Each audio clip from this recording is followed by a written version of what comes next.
जहां पर बाढ़ पीड़ित स्वयं भोजन बना सकते हैं, वहां उन्हें राशन किट के लिए तत्काल सहायता देने के लिए 10 किलो चावल, 10 किलो आटा, 10 किलो आलू, दाल, तेल, नमक, देशलाई और अन्य आवश्यक सामग्री उपलब्ध कराने के निर्देश दिए गए हैं कि राहत कार्य भी युद्ध स्तर पर आगे बढ़ सके।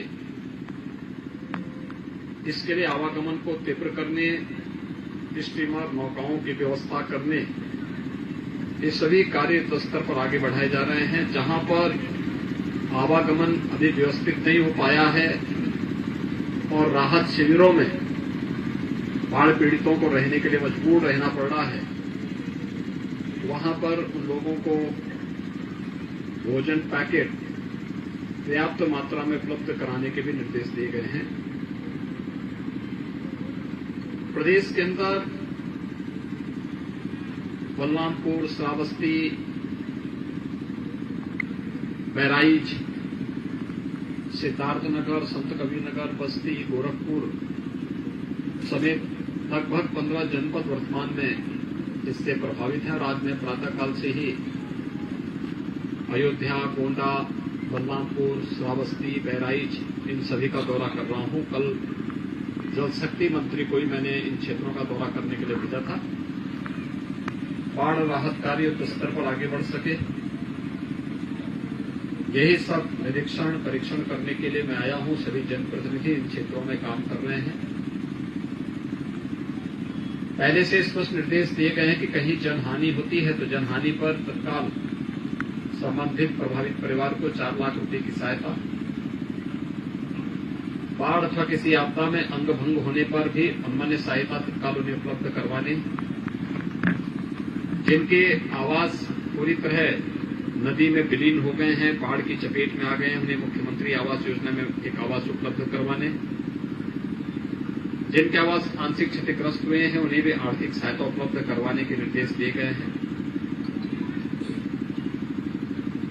हम लोगों ने पहले ही हर जनपद को निर्देश जारी किए हैं कि जहां पे सूखा से, बाढ़ से फसल को नुकसान हुआ है उसका आकलन करके अविलंब अपनी रिपोर्ट दें, जिससे आर्थिक सहायता सभी पीड़ित परिवारों को उपलब्ध करवाया जा सके।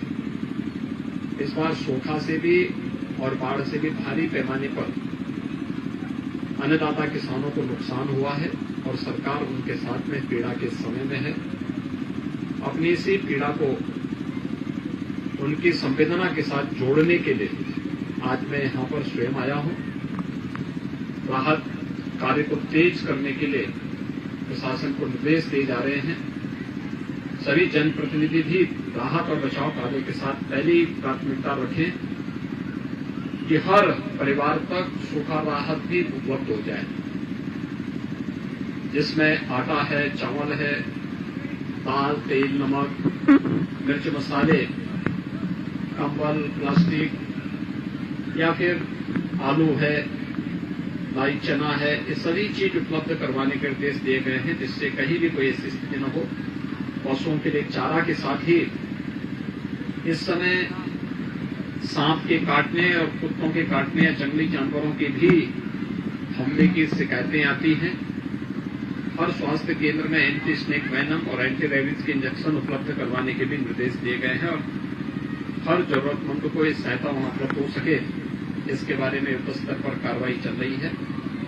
हमें पूरा विश्वास है कि समयबद्ध ढंग से इस कार्यक्रम को आगे बढ़ा करके और समय आई इस बाढ़ से हम प्रदेशवासियों को और सभी पीड़ित परिवारों को राहत दिला पाएंगे। मैं उन्हें सबको आश्वस्त करता हूं कि सरकार पीड़ा और दुख की इस घड़ी में हर बाढ़ पीड़ित के साथ में है और उन्हें हर संभव सहायता उपलब्ध करवाने का कार्य करेगी। धन्यवाद। बाकी सारे लोग पीड़ित परिवार हैं क्या?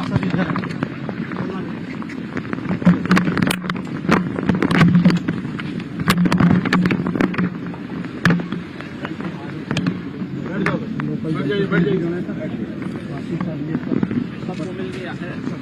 कैसे लेके जाएंगे लोग? हम पहुंचवाएंगे। चले जाएंगे ना सभी लोग। सभी को सब लोग लेके जाओ, इनको पहुँचवाने की व्यवस्था पर्याप्त मात्रा में तो सबको दे दिया गया है ना सबको। और बिस्कुट लेना रहे बिस्कुट वीडियो साहब बिस्किट जो उन्हीं का बच्चा है सब लोग। क्या नाम है रे? ओ क्या नाम है तेरा? गौरव नाम है। स्कूल जाता है बिस्कुट कहाँ है इसका? ओ भाई आएगा ना? हैं? और कोई है बच्चा? ठीक है ना?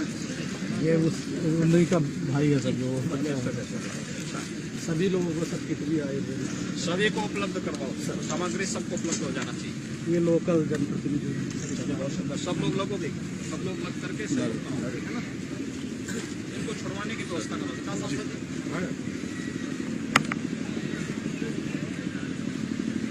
सभी लोग लगो, ठीक है ना?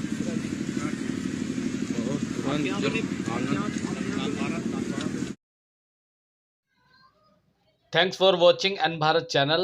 और अधिक ऐसी अपडेटेड न्यूज़ देखने के लिए कृपया चैनल को सब्सक्राइब करें, लाइक करें और कमेंट करें।